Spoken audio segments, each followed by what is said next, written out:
ज्ञानाञ्जनशलाकया चक्षुरुन्मिलितं येन तस्मै श्रीगुरवे नमः। वन्देऽहं श्रीगुरोर्श्रीयुतपदकमलं श्रीगुरून् वैष्णवांश्च श्रीरूपं साग्रजातं सहगणरघुनाथान्वितं तं सजीवं साद्वैतं सावधूतं परिजनसहितं श्रीकृष्णचैतन्यदेवं श्रीराधाकृष्णपादान् सहगणललिता श्रीविशाखान्वितांश्च। हे कृष्णा करुणा सिन्धो दीनबन्धो जगत्पते गोपेश गोपिकान्त राधाकान्त नमोस्तुते। तप्तकाञ्चन गौराङ्गी राधे वृन्दावनेश्वरी वृषभानुसुते देवी प्रणमामि हरिप्रिये।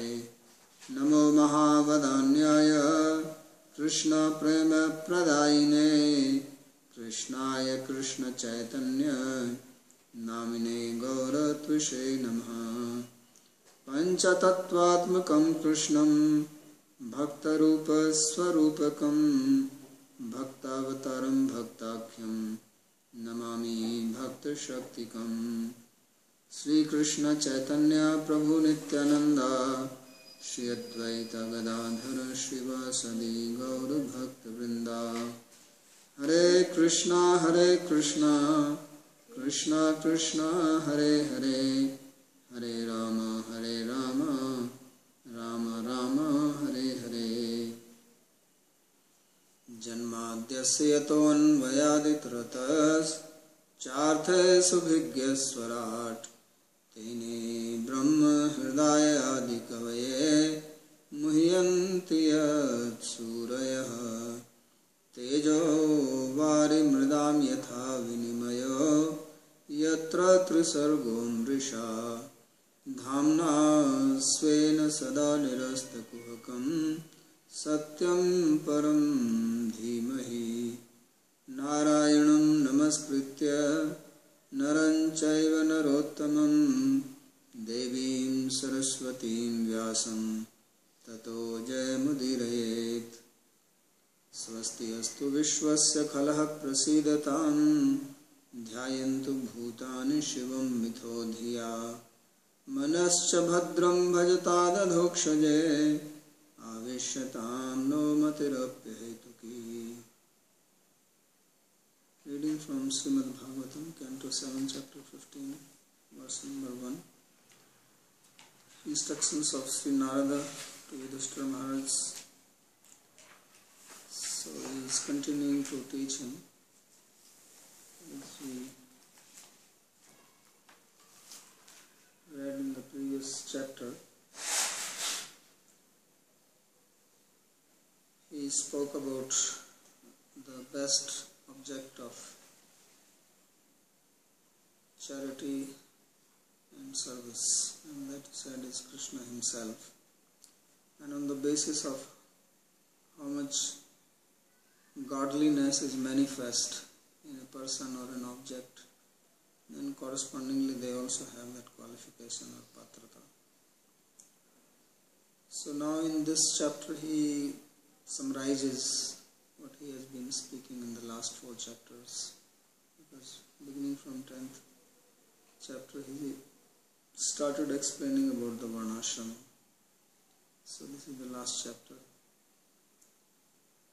So Sri Narada Vacha, Narada said, Karmanistha dvijah kechit taponistha nirpapare swadhyayane pravachneye kechit jnana yogayoho. So he says that among these brahmanas in the varnashram and people in general, he is speaking about Dvija especially here. He says Karmanistha Dvija Kechit. He says some Dvijas, the twice born, they are devoted to karma yoga. So that means they will be in the grihastha ashram. and taponistha nripapare. And then some are devoted to tapa, austerity, which means brahmacharya, vanprastha, etc. And swadhyayanye pravachane kechid jnana yogi. Some are devoted to swadhyaya and pravachan, teaching to others, and others are devoted to jnana yoga, jnana and yoga. So these are some sannyasis. And jnana nisthaya deyani kavyani anantyamicchata deve cha tadabhaveshad itrebhyo yatharahata. So he says that kavya is an offering which is given to the pitris. It is called kavya, and havya is that which is given to the devas. So he says jnana nisthaya deyani kavyani, that the kavya, the offerings in the shraddha, should be given to a brahmana who is devoted to jnana, anantyam ichchata, to desire unlimited benefit, and daivecha tadabhave syat. And similarly, the offerings which are meant for the devas, they should be given also to jnana nishtha, a learned brahmana. And itrebhyo yatharahata, others should be given as per their qualification. So therefore qualification is according to the knowledge, spiritual knowledge. Sri Vishwanath Chakravarti says, Grihasthasya dharmanta sarva dharma nirupanam atra panchadase sara sangrahakhe pradarshitam. So he says that in this 15th chapter, which gives the essence of the teachings of Varnashrama, he has explained that the dharma is primarily related to grihastha, but all these dharmic activities, whether it is about birth, marriage, death, they are all related with the grihastha. So that will be described here. Purvatra brahmanotkarshaha pratipadita teshu brahmaneshu api tartamyama. So he says that in the previous chapter, the superiority of the brahmanas was shown, that how brahmanas are highly respectable because they are devoted to knowledge, and therefore they are worshipable, and even Krishna worships them, and therefore he has a name Brahmanya Deva, who is devoted to the brahmanas. So now he says that among them also there is a gradation, not that all brahmanas are equal. There are high class, middle class, lower class, so all types of brahmanas are there. So he explains them now. So karma nishtha, the first are those who are devoted to karma. So these are called grihastha. He says karma nishtha grihastha, because sannyasis, they don't engage in karma, vanprasthas don't engage in karma, and brahmachari also. So karma is only for grihastha. So karma yoga is for grihasthas primarily. So grihastha vipraha. So they are called vipra. And taponishtha vanaprastha. And those who are devoted to tapasya, austerity, they are vanaprasthas. Who have given up family life and they go and live in the forest. Anye swadhyaya pravachane iti nashtika brahmacharina. And then the others, which are described here, others who are devoted to study. So study student, those are the brahmacharis, and pravachan. They also recite and also teach among themselves. So these are nashtika brahmacharis. So two types of brahmacharis. Nashtika and Utkarvana. Utkarvana are those who, after their education is complete, then they marry, and Nastikas are those who continue to stay as brahmachari. And Kechit Jnana Yogi, and some take to the path of Jnana or Yoga. So this is the path of renunciation. These are sannyasis. Sannyasinaha, because sannyasis are devoted to Jnana Marga and also Yoga Marga. Samasanta vartina api nishtha padena atra anuvartitena lakshanaya nishtha vanto vyakhya. So the word nishtha came only for karma nishtha. So he says it should be also applied here as jnana nishtha, yoga nishtha. Nishtha means devoted to. So one who is fixed in that. So it should be applied to them. Tatra chayasham yatha uttaram eva sreshtham darshitam. So he says among them, the later one are superior to the previous one. So therefore sannyasis are the last. Those who are devoted to jnana or yoga, they are the supreme. And then next to them are the brahmacharis, Nastika brahmacharis, because they are also dedicated to the study. And then the third are the Vanaprastha and fourth Grihastha. So this gradation of course is from the point of view of giving charity or doing service or offering something in the yajna. So accordingly they are the suitable objects. And then the next one says Kavyani Pitri Uddeshak Vastuni. So Kavya means objects which are offered to the Pitris, the forefathers. Daive cha Havyani Devo Deshak Vastuni cha. And Daiva are the Havyas which are offered to the Devas like Indra, Varuna, Chandra and others. So Nishthavanto Vastunicha Jnana Nisthaya Deyana. So this, the best object, best person to give is one who is dedicated to knowledge, means a renounced person, sannyasi.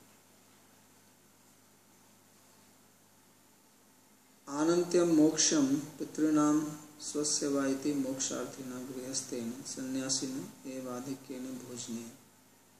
Iti panch adhyaya ya asya moksha prakaranavatvat. अतएव शुद्ध भक्तानां कर्म अनधिकारात् गृहस्थापिते अत्र कर्म ज्ञान प्रकरणेन पठिता. तस्तु सुप्रतिष्ठैर व्यवहार रक्षा भारता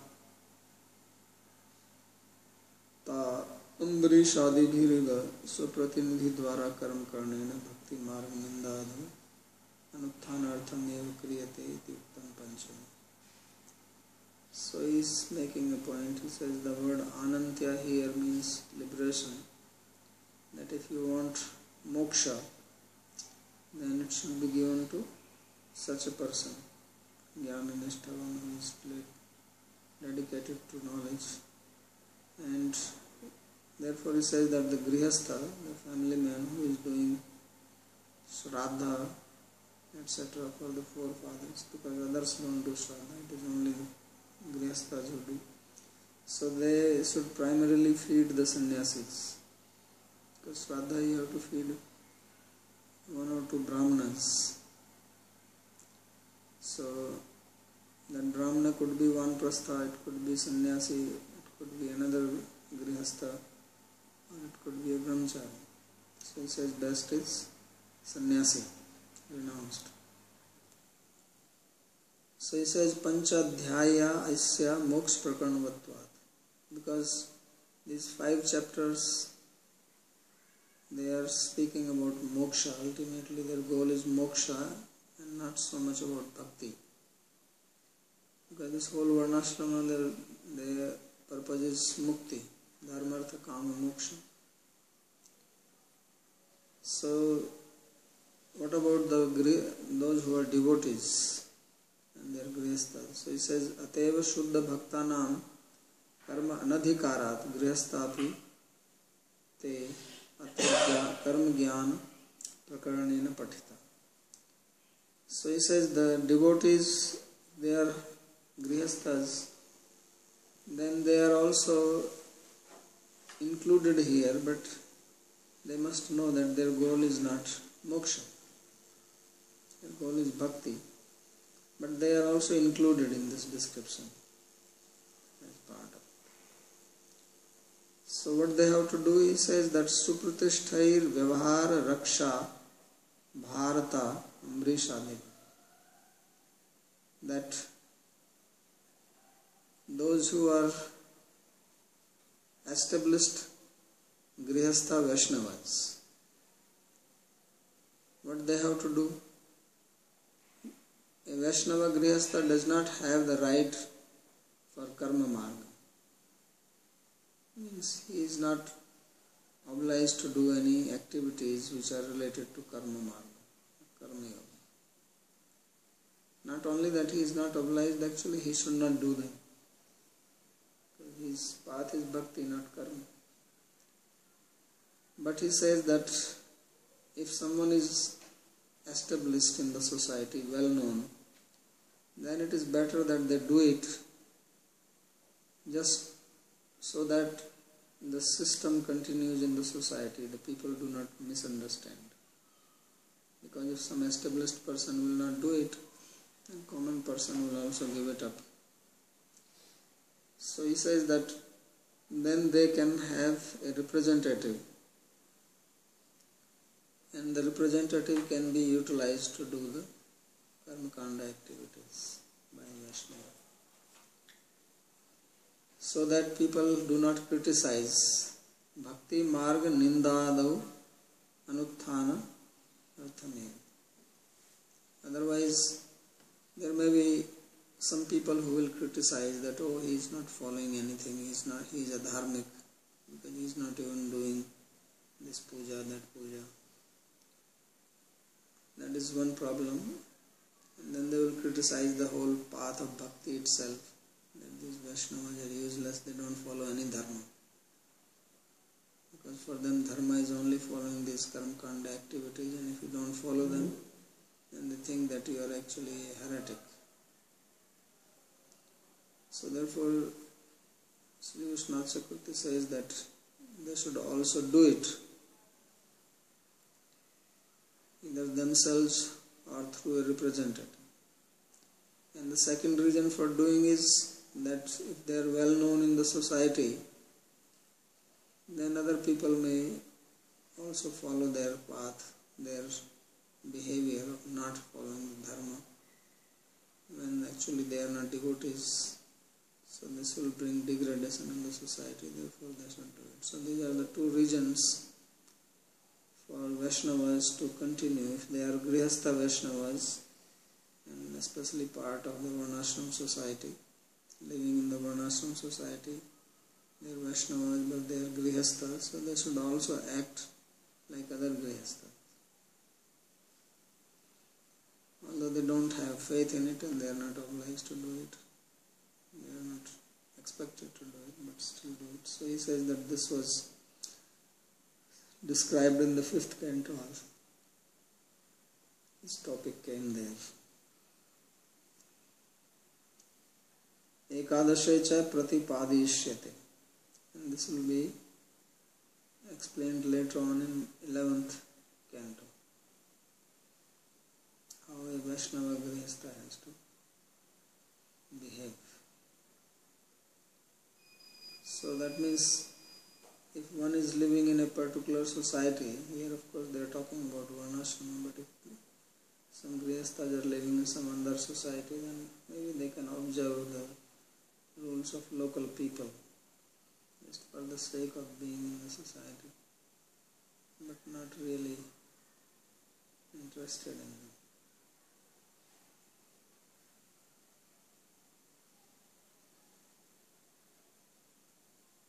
तस्मात् मोक्षार्थिनां यथा ज्ञानी पूजा एव मुख्या पुरुषांतर पूजा तो तदभावेव तथा प्रेम भक्ति अर्थिनाम एकांतिक भक्त पूजा एव मुख्या ज्ञापिता मात्र. So he says, just as those who are desiring moksha, for them the best person to worship is a sannyasi in these religious acts, karma kandas. Feed him, give him charity. He says, in case of a bhakta, the best person to serve and do charitable acts is a pure devotee. Prem bhakti arthinam ekantik bhakta puja. And if one cannot have that, then one has to find an alternative. And second level, third level. So just as he said that first is Jnani Nishtha, then those who are doing Swadhyaya, so then third is those who are engaged in austerity, and fourth is those who are just engaged in karma. So for devotees also, best is those who are devoted to Krishna and so on.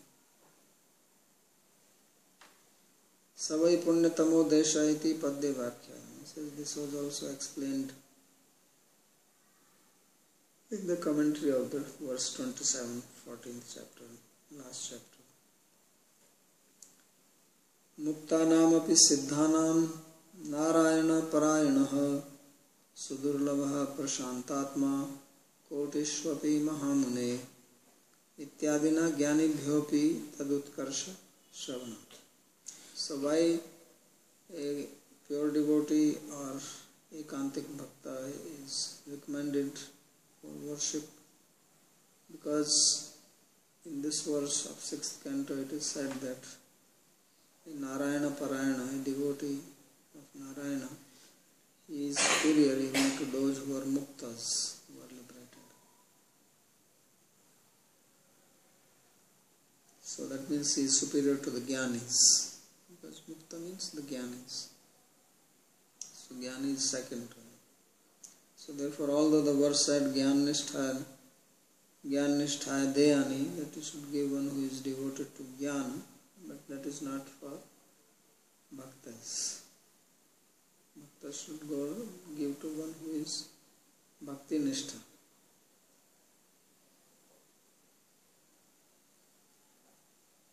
Name bhaktah chaturvedi mad bhaktah swapachah priyah tasmai deyam tato grahyam sahi pujyo yathayam.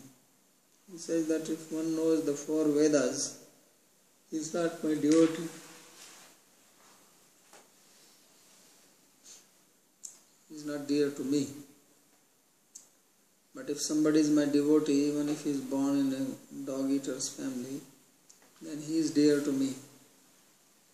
And one should give to him and not to one who knows the 4 Vedas. Tasmai deyam tato graham.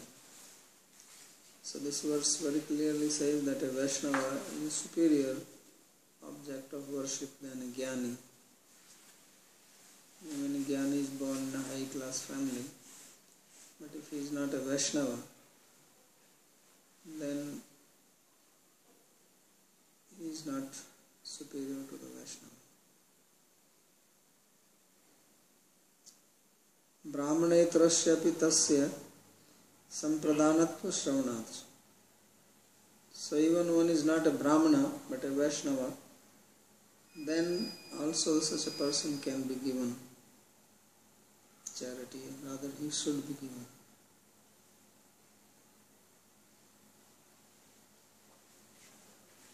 Yathacha jnaninam archayam puja hi drishtva tesham mitho nirnam ityanena kanishtadhikarinam vyakhyata na tatha bhaktanam vyakhyaya.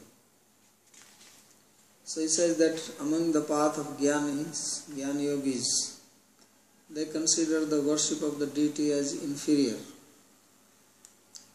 In Jnana Yoga, The belief is that bhakti is for less intelligent people,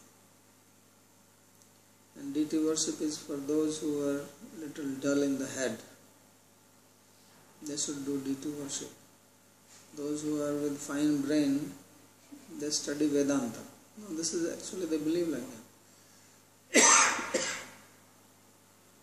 Because their goal is not Krishna, their goal is mukti. So he says it is only for them, not for the bhaktas. As far as devotees are concerned, they should not think like this, that deity worship is only for the Kanishta, the third grade bhaktas. And once you advance, then you don't worship the form of the Lord. So that's not true. Tesham hi mukhyadhikaranam api archayam pujadikam mukhyam eva bhaktiyangam.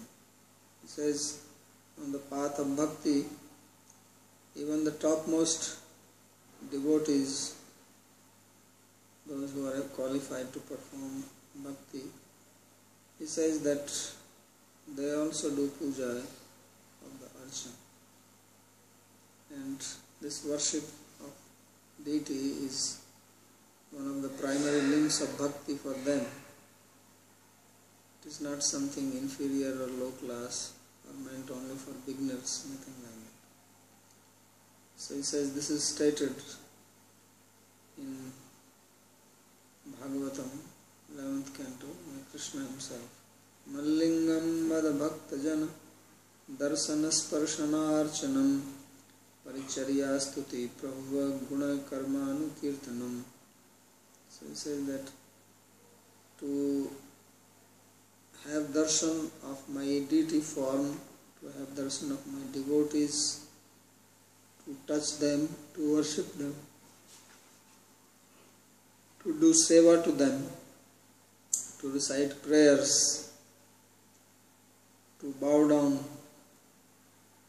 and to do other type of service, to do guna karma kirtana, to praise their qualities, their activities. So he says this is considered as bhakti. It is not inferior or only for beginners, but this is for all. And mamarcha sthapane shraddha svata sanghita chodamaha. So this is another verse. He says that one should have faith in the deity which has been established, mama archa sthapane shraddha svata sanghita chodama, and then making an effort to worship. And then further he says vastra upavita abharana patra shragrandha lepanai alankurvita saprema mad bhakta mamyathochit. So he says my devotee should decorate the deity form with cloth, yagyopavit, ornaments, with fruits, flowers, chandan. So he says this is appropriate. So bhakti is not for less intelligent people. See, pratima swalpa buddhinam ityadikam tu jnani paramalpa buddhinam api iti bhavyakya. So he says when it is said that pratima or the form of the Lord is for those who have little intelligence. So he says this is those who have little intelligence on the jnana, jnani paramalpa buddhinam, not for the bhaktas. So that should be explained.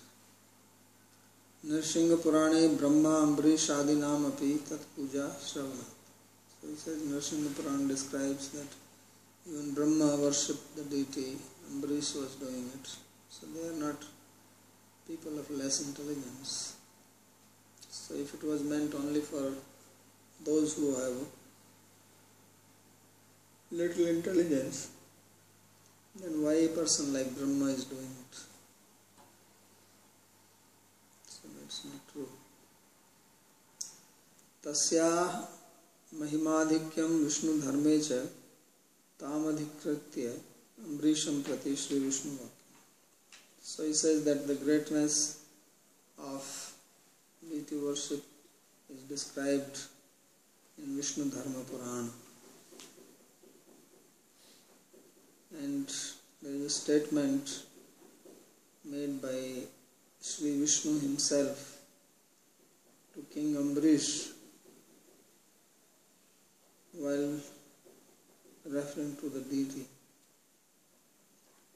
Tasyam chittam samaveshya tayutanyan vyapashrayan pujita saivate bhaktya dhata chevupkarani gachan tishtan swapan bhunjas tamevagre cha prishtatah upriyadhastatha parshve chintiyastamat athatmanah.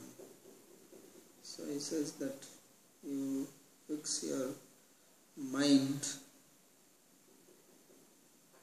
on that form of the Lord and give up all other shelters. And that form of the Lord being worshipped with devotion and meditated upon will bring all welfare. So, deity worship is a very important and very practical and effective process of bhakti. Because God is personally present in this form. Without form, it is difficult to meditate on some impersonal thing. And you have no idea. But if the deity is there, you can look at him, you can worship, you can chant in front, you can read, recite prayers, think of him. And this way you actually develop a relationship with the deity. Just as you can develop a relationship with human beings, like that you also develop a relationship with the deity. And the deity will also reciprocate with you. There are so many stories of the deities reciprocating in the devotees. So this secret is not known to the Gyan Margis.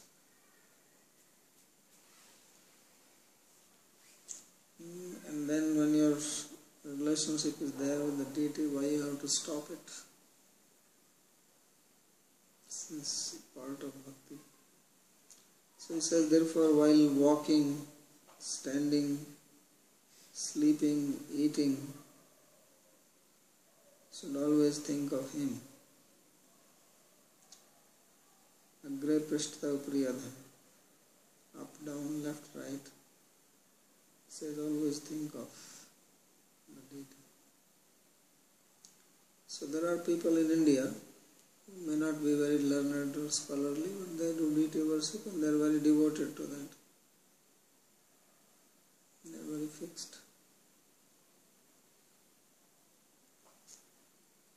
So that such people are not some ignorant people just because they do not know so much of Shastra, but they are doing the right thing, and this itself is enough for them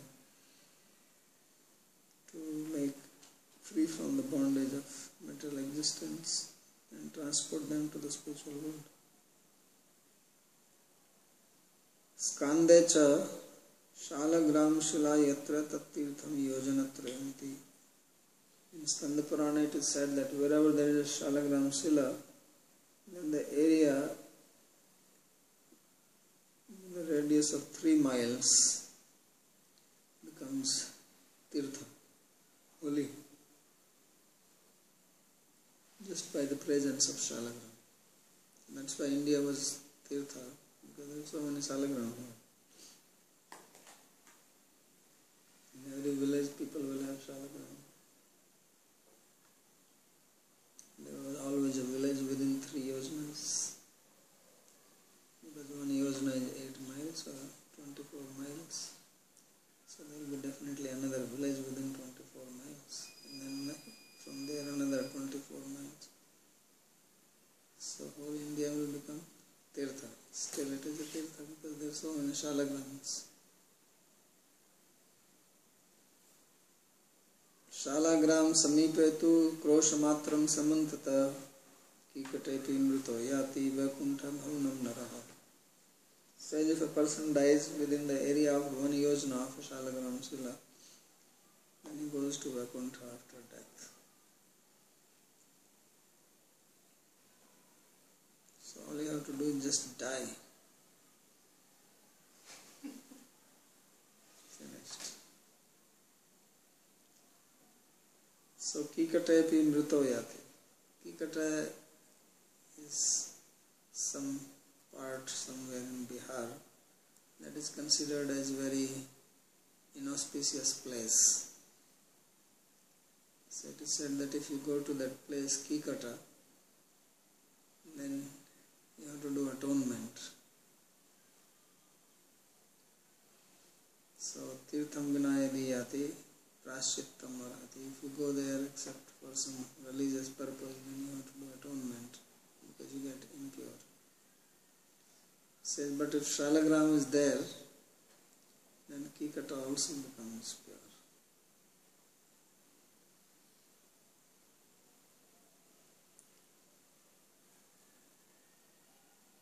So therefore it says, Kikataepi mrito yati Vaikuntha bhavanam nara. So Shalagram's Lord himself, everybody knows that Shalagram does not need any pran pratishtha or anything. He is self-manifest form of Bhagavan.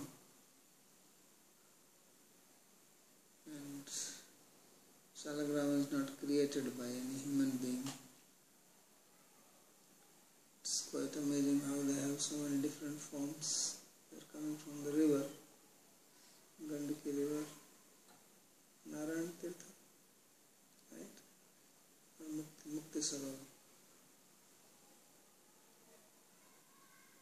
So it's amazing how they have forms of Nrsimhadev, Kurma, various types of forms, Sudarshan Chakra.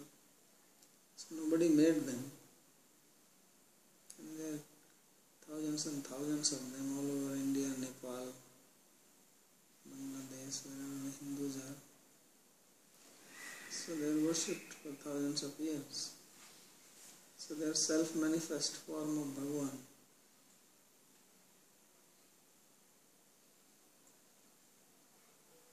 Sometimes some Shalagram breaks and then you see inside also there are chakras made. How it got made inside? Outside they say that some worms can eat up and make.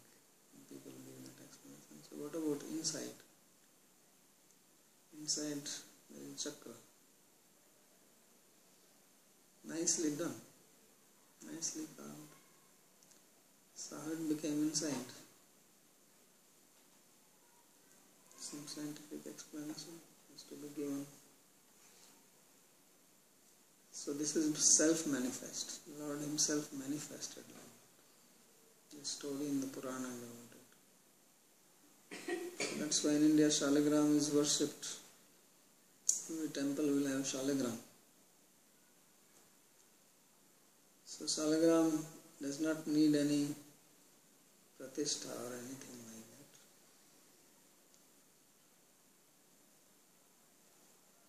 So therefore it says Shalagram Samipetu Kroshamatram Samantata Kikatepi Mrito Yati Vaikuntha Bhavanam Nara. So you go to Vaikuntha. It's like if you die in Vrindavan, you go to Vrindavan. So wherever there is Shalagram, there is Vaikuntha.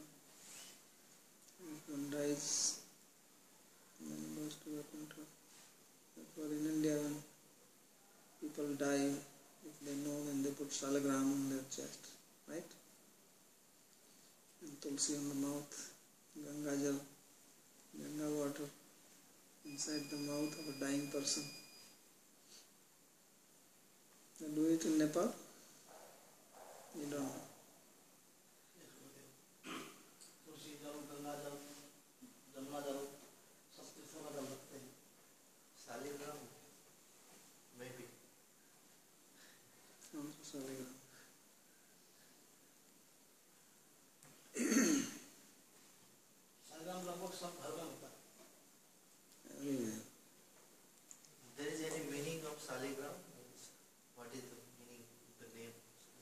must have been some village, because gram or gram also means collection.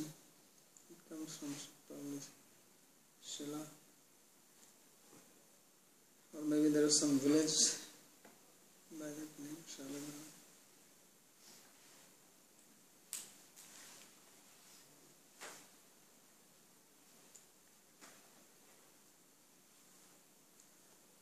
So now he says that when you do this Shraddha, etc., don't make a big festival. Small. Because when big is there, then you cannot take care of people nicely. Because those who are invited, especially for the puja, they have to be taken care of. So he recommends not to do big feasts. And you cannot handle. So dvau daive pitri karye trin eke kamubhyatra va bhojet susmriddhopi shraddhe kurya navistaram. So he says that if it is Daiva Karya, worship of Deva, invite 2 Brahmanas. And Pitri Karya Trin. If it is Shraddha, Pitri Karya means Shraddha, then 3 only. And Ekekam Ubhyatrava, or just 1. So invite only 1 Brahman or 1 sannyasi. So he says, Bhojayat susmriddhopi. He says, even if you are a very rich person, don't make big feast in the Shraddha. Keep it limited. So Vistram Bhoktri Bahulya. So there is no need of too many people. So too many people, problematic. Daive Vishwadeva Sthane Dvau Brahmano Pitri Karya Pitrin Uddesya Trin Brahmana Bhyatra Dvayorapi Karya Ekekam Va Brahmana Bhoje Nu Dhaninasya Petadavashakam Bhavishyati Susamriddha Dhanandyapi Shraddhare Vistram Bhaktri Bhoktri Bahulyam Na Kurya. So don't expand. What is the reason for this? So he says, Desha Kalochita Shraddha Dravya Patra Arhanani Cha Samyak Bhavanti Naitani Vistarat Swajana Arpanat. So he says, if you make too expensive, too big a feast, big a festival, then you cannot get the appropriate things to be given to so many people according to the time and place what is to be given. So Swadha Dravya Patra Arhanani Cha, you cannot give proper respect to them. It's not possible because you cannot attend to too many people simultaneously. And if you cannot attend, then you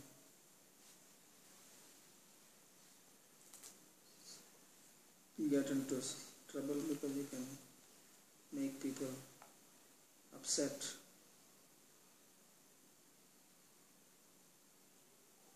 So he says, Desha Kala Uchita Shraddha. So Shraddha means warm welcome which you have to give to people. So sometimes now they do big feast, so many people come, the host has no time to talk to anybody. And people also have no time to see him, so they just go eat and leave. And that's not the purpose. He has to give respect to them. That is the real purpose. Worship. Feed them and make them happy. So Uchitam Dravyam Anya Vastradi. So giving proper food, proper cloth, etc. So if you make it very elaborate, then you cannot do it properly. So he says, Swajanarpanat. So it is especially related with one's relatives. Because he says if you invite one relative, then the other one will think, oh, why he did not invite me? And then if you invite only one person from the family, then others may get upset. You invite the son, then father thinks, why I was not invited? And when the father is invited, the son thinks, why he did not invite me? So therefore Vishnu Chakravarti says, Swajanarpanat, Swajanebhyo Annadanat, Jamata, Va Harir Devatam Pratnam Hari, Chen Nimantrate Tad Pitradaya Katham Upekshaniya Evam Praptat Vistarat. So he says, you have son-in-law, your daughter's husband, you invite him. So then his father will think, well, why I should not go? And then joint family, then other people. So how many you can invite? So therefore he says that best is keep it to 2 or 3 brahmanas and that's all. Don't invite anybody. You can invite them for some other things, marriage, etc. But when it is Shraddha, this type of worship, is specifically talking about that. And the reason is only if you invite especially great personalities and you do not care for them properly, then that will backfire. Instead of you getting benefit of feeding and serving so many people, you will only get the opposite result because if people are upset and you don't get their blessing, then God is not pleased. Devotee is upset, or a Brahmana becomes upset. So the idea is that you invite, whether it is 1, 2, 3 or 10, but you should be able to take care of them nicely. That is the point. If you can invite 100 and take care of them, that's fine. The point is that they should be taken care properly. So that's practical advice. So we'll stop here and continue tomorrow.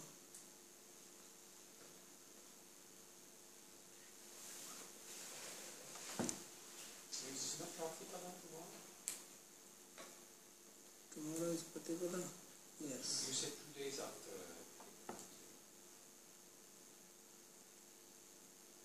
Patipada I think is on Monday.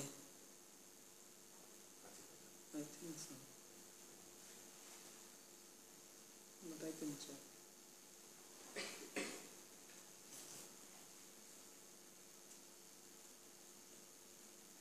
Yes.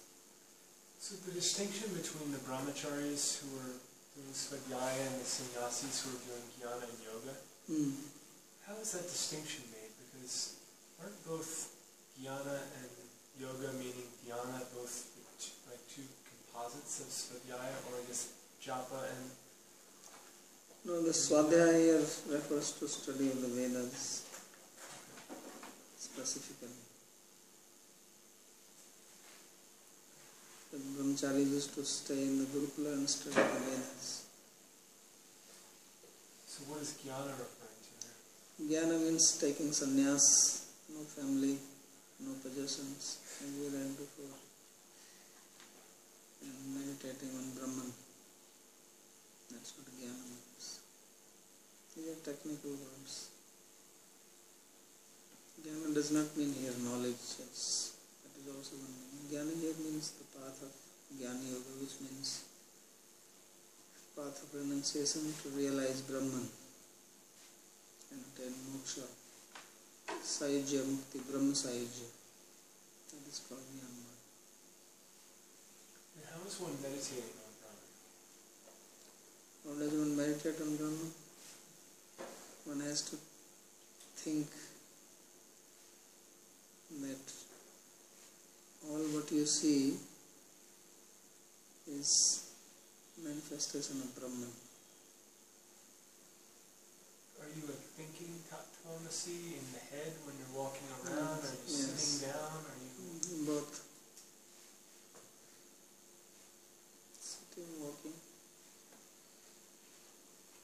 So it's not. And then you have to identify with that Brahman, that you are also that. So it's Chintan in the mind.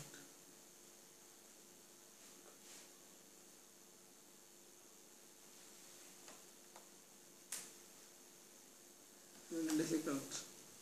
That's why they say that deity worship for less intolerant. You understand now why they say it? Because what they practice is so difficult to do, so he says, because it's not possible for you to do, so you do deity worship. Because you can fix your mind on deity. But when there is no form, how you fix? So it's only for the jnanis. So when you think Brahman is a manifestation of Bhagavan, you just create a concept. What is the meditation? What is the meditation? Yeah. Meditation is that all this what you see is not real as it is. Reality is Brahman. So always remember that it's not real. So you're only thinking in the negative, or are you also thinking in the positive? Positive, there is nothing to think about it.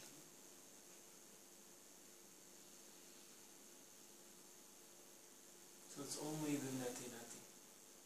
Because what can you think of something which is nirakar, which has no form, no qualities?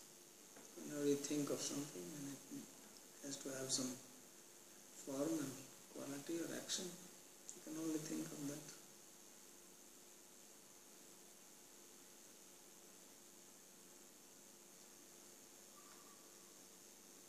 So thinking of not thinking.